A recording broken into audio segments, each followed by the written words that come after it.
Assalamualaikum warahmatullahi wabarakatuh. Waalaikumsalam warahmatullahi wabarakatuh. Prof. Imam, ini lama kita tidak buat konten, tetapi sekarang kebetulan momentumnya tepat ini. Ini ada insya Allah tanggal 20 itu pengumuman menteri baru. Dan insya Allah akan diganti menteri pendidikan kita. Dan insya Allah akan lebih fokus kepada memperbaiki pendidikan yang selama 10 tahun ini memang banyak yang mengkritik, walaupun ada yang pro juga. Bahwa terlalu liberal, kemudian akhlaknya ketinggalan, dan ada pendidikan budi pekerti yang membimbing anak-anak itu akibatnya kan fatal. Banyak anak-anak nakal, termasuk di sekolah-sekolah agama itu bahkan.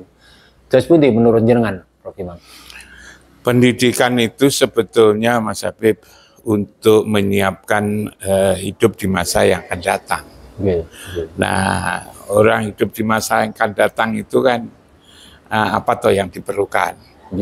Sebetulnya jelas sekali orang itu agar survive di dalam hidupnya itu kan satu harus menjadi orang pintar, orang kuat.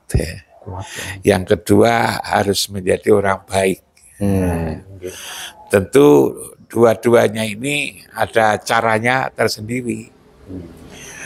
Orang baik itu lewat agama, Mas, sebetulnya. Selain agama itu tidak bisa sebetulnya. Susah ya, kita harus bisa bedakan antara yang namanya budi pekerti, karakter, watak, dan akhlak. Kalau akhlak itu dari agama. Itu kan tugas-tugas kenabian. Innamabu isuli utamima makarimal akhlak. Akhlak itu yang konstan. Ada orang atau tidak ada orang itu mesti berbuat baik, itu akhlak. Tapi kalau karakter watak itu menyesuaikan, adaptasi dengan lingkungan. Kalau lingkungannya seperti di Singapura, tahu-tahu orang jadi baik, ikut baik ya. Tapi kalau kembali nanti ke daerahnya, ke Jakarta, berubah lagi. Itu sebetulnya itu karakter, itu budi sebetulnya itu. Nah, yang konstan itu agama, akhlak itu. Karena kalau akhlak itu sebetulnya yang diperbaiki itu adalah sumber perilaku, bukan hanya adaptasi. Dia malu. Dalam hatinya itu, suara nuraninya itu malu kalau melakukan sesuatu yang salah. Nah, ini yang sebetulnya tidak banyak dikenalin. Dikira yang ada di dalam diri kita yang menjadi orang baik itu hanya cukup dikasih pelatihan dan juga contoh. Itu sebenarnya tidak cukup. Belum cukup. Kalau akhlak itu sebetulnya dari suara hati yang paling dalam, aku harus melakukan seperti ini. Kalau akan melakukan sesuatu yang salah, hatinya itu mengingatkan, jangan kamu lakukan itu. Dan kalau akhlak itu menjadikan orang sehat. Kalau orang itu sehat sebetulnya, tidak mau dengan hal-hal yang merugikan dirinya sendiri, itu tidak mau. Mau melakukan hal-hal yang salah, yang lalu memberikan efek ya, atau memberikan dirinya menjadi jelek, yang menjadikan dirinya itu jelek, itu sebenarnya orang sakit, Mas Habib. Nah, penyakit itu sebetulnya sudah ada sejak lahir, itu sudah ada. Maka dikatakan di Quran itu kan fi qulubihim maradun. Di dalam diri manusia itu ada penyakit. Nah, akhlak itulah yang sebetulnya menyembuhkan penyakit itu. Tapi kalau pendidikan karakter, pendidikan watak itu tidak bisa menyembuhkan. Hanya adaptasi saja. Karena itu kalau ingin sebetulnya menjadi sehat, itu ya akhlak itu. Nah, kalau akhlak apa? Akhlak itu sebetulnya kegiatan-kegiatan ritual yang berkali-kali saya katakan sama Mas Habib. Mulai dari sholat, puasa, zakat, haji, itu sebetulnya untuk memperbaiki apa yang ada di dalam dada itu, yang akhlak itu. Itu agar menjadi baik. Nanti barangkali bisa dikaji lebih dalam lagi, Mas Habib, bagaimana caranya membuat strategi untuk itu ya. Lalu membuat manusia itu tadi tangguh. Ada 7 hal Mas Habib yang perlu dilatih. Yang pertama itu manusia tangguh, agar menjadi manusia tangguh. Itu ada 3 hal yang perlu dilatih Mas Habib. Agar lalu menjadi kuat. 3 hal itu apa? Itu adalah otak Mas Habib. Tulang dan urat. Jadi otak itu kan menjadikan orang cerdas. Bisa unggul. Tapi otak yang cerdas, otak yang unggul nanti tidak punya makna maksimal manakala tulangnya tidak kuat. Karena itu tulang itu ya harus memiliki presisi yang sangat penting dan itu harus dilatih.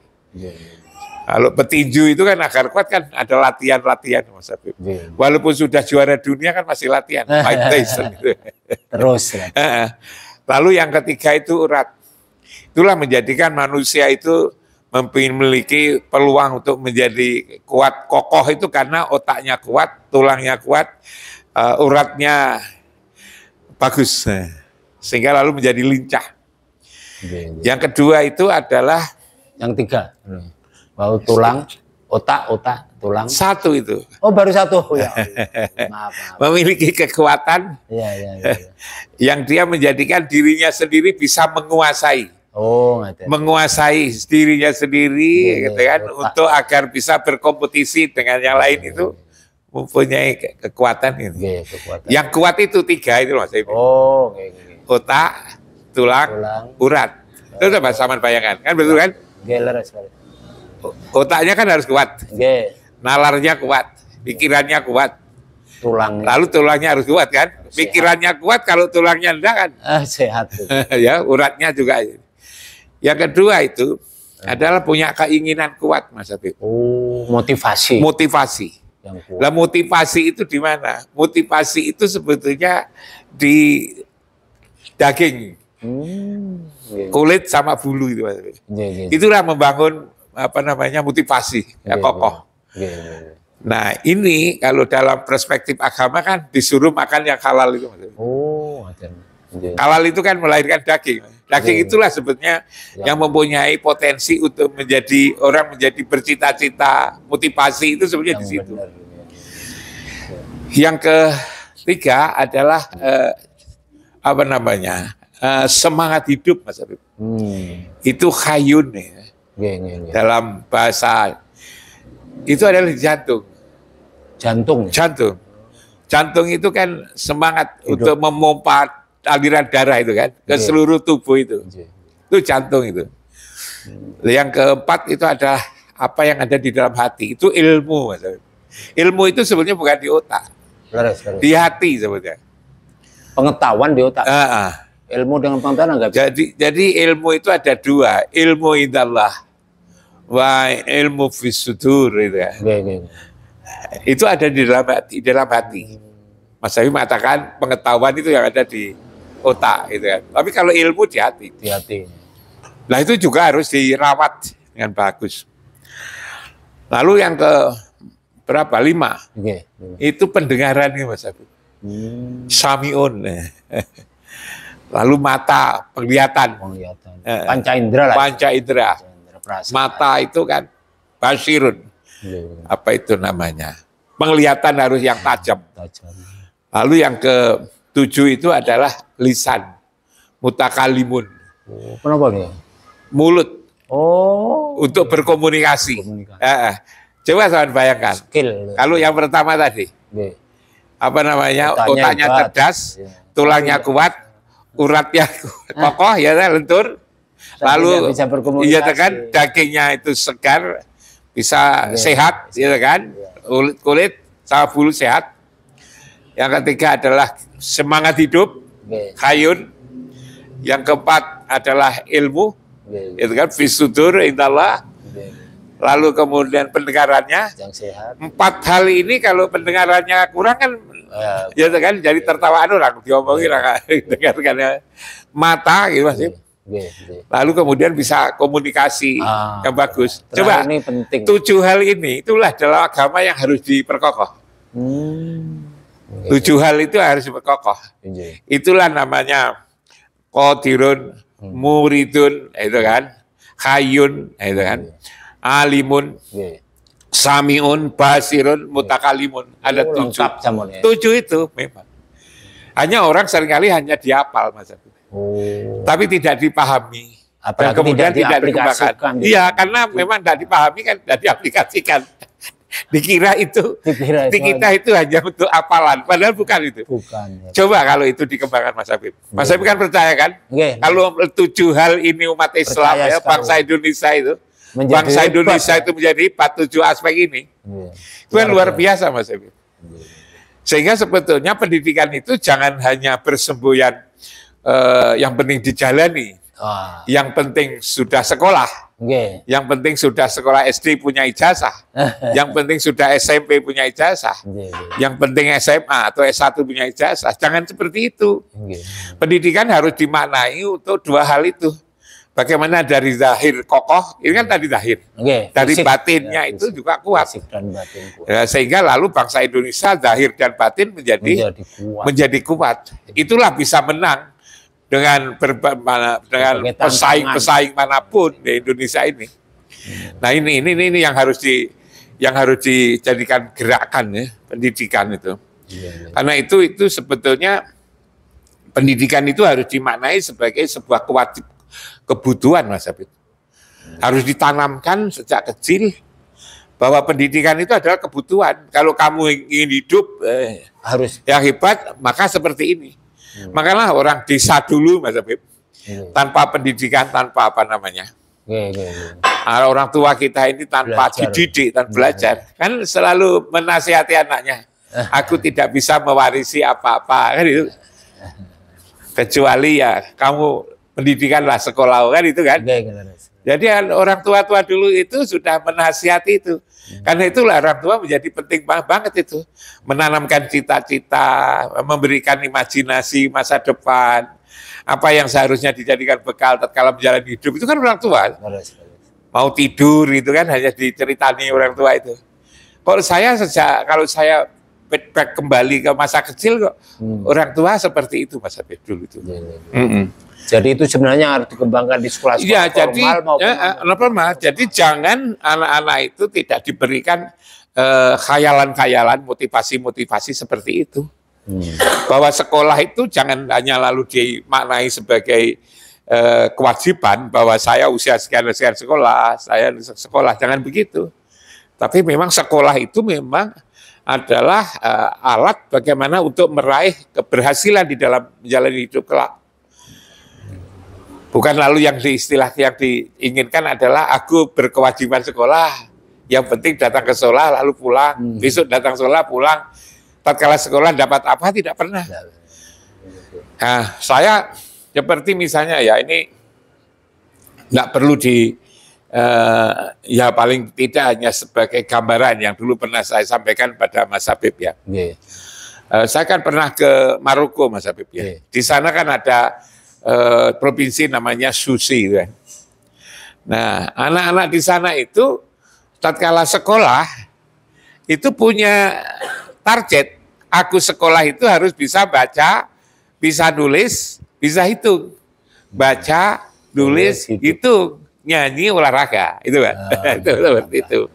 Nah, karena itu anak-anak itu kalau sudah bisa hitung, bisa membaca, bisa menulis, ya, bisa nyanyi dan bisa ini ya, yang penting itu 3 ini. Mereka DO Mas Habib, nggak mau meneruskan. Cukup. Kalau ditanya kenapa kamu keluar, karena saya sudah bisa baca, aku sudah bisa menghitung, aku sudah bisa nulis, itu kan. Orang di sana seperti itu. Tapi ketika dia keluar itu Mas Habib, kaget. Dia magang. Yang dia kepingin dagang, dia magang, belajar kepada orang-orang yang sukses di bidang perdagangan. Yang dia itu kepingin melaut, ya bermagang kepada pelaut-pelaut yang ulung. Kalau dia kepingin bertani, ya bermagang kepada petani yang ulung. Kalau ingin seni, dia ya belajar di aspek kesenian di situ Mas Habib. Nah, dari situ, di sana itu tidak ada orang yang tidak kerja Mas Habib. Karena tidak ada orang tidak kerja, maka juga tidak ada orang miskin. Oh, ada. Tapi kalau mencari ijazah susah. Karena begitu sudah merasa pinter, dia berhenti sekolah. Sampai-sampai ketika fase apa ya dulu, saya dapat cerita ya ketika sana itu Raja Hasan kan jadi krisis ekonomi. Raja Hasan mencari menteri ekonomi yang dari provinsi Susi itu. Susah. Sulit karena apa? Kalau syaratnya harus ada ijazah. Akhirnya diputuskan, jalan enggak usah ijazah, yang penting gitu kan. Dia orang dari Susi gitu ya. Nah, ditemukanlah 2 tahun Mas Habib. Krisis ekonomi itu selesai oleh orang yang enggak tamat SD itu. Ya, tapi anak tidak tamat SD itu dia bisa bahasa Arab kan memang bahasanya ya, bisa bahasa Inggris, bisa bahasa Spanyol Mas Habib, bisa bahasa Prancis. Itu kelebihannya. Iya kelebihannya karena ketika di tempat kerja itu dia harus bisa itu, kalau tidak bisa dia tidak bisa Mas Habib. Di tempat-tempat kerja misalnya pelayaran, di tempat kerja misalnya perdagangan, di tempat kerja ini kan butuh itu, karena itu dia terpaksa harus sehari-hari belajar bahasa Spanyol, bahasa Belanda gitu, bahasa Prancis gitu Mas Habib. Nah, jadi di sana miskin ijazah gitu kan. Tapi kaya pengetahuan, kaya pengalaman. Magang nah, gitu ya. Kalau Indonesia barangkali ya dua-duanya lah ya, ijazahnya perlu, ilmunya ya perlu. Nah, itu agama juga perlu. Harus komplit. Harus komplit. Nah, karena di sini ijazah itu juga ini sampai ada ada kampanye Gubernur Jakarta itu. Wong jadi tukang sapu aja harus ada ijazah SMP SMA, enggak bener kan itu. Yang penting bisa nyapu aja. Kok ribet banget gitu loh. Karena itu kan menggambarkan sekolah sudah enggak berdaya Mas. Iya. Sekolah sudah enggak berdaya lagi. Hanya orientasi untuk ijazah. Mencerdaskan orang dan menjadikan orang bagus. Hanya lalu ijazah. Kenapa? Karena kurang motivasi tadi. Karena kekurangan motivasi tadi, kurang ditanamkan cita-cita, imajinasi masa depan.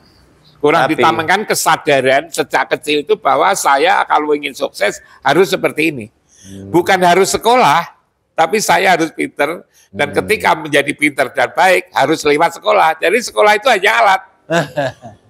Gitu kan? Mindsetnya udah dirubah. Mindsetnya harus dirubah ini. Mindsetnya berubah. Nah, karena itu kalau misalnya Mas Habib ya, sekolah dasar misalnya, sekarang kan banyak kritik Mas Habib. Leres. Kritiknya anak-anak sudah lulus SD kok belum bisa baca, bisa nulis gitu kan, belum bisa itu. Karena diluluskan. Karena diluluskan itu. Ini sebetulnya. Diluluskan saja daripada dan naik kelas. Iya, karena itu gini kalau menurut saya, pisahkan antara politik dengan pendidikan. Nah, itu. Dulu itu kan begini. Bupati-bupati itu kan dinilai dari sisi pendidikan itu dari hal-hal yang sifatnya formal itu. Berapa lulusannya? Berapa persen lulusannya? Berapa DO atau enggak? Akhirnya apa? Akhirnya bupatinya lalu menugasi kepada SMA itu apapun yang bisa lakukan akhirnya akan yang bisa lulus semua. Akibatnya mutunya menjadi jeblok kayak begini. Mengerikan kayak gini ini. Itu belum aspek moral.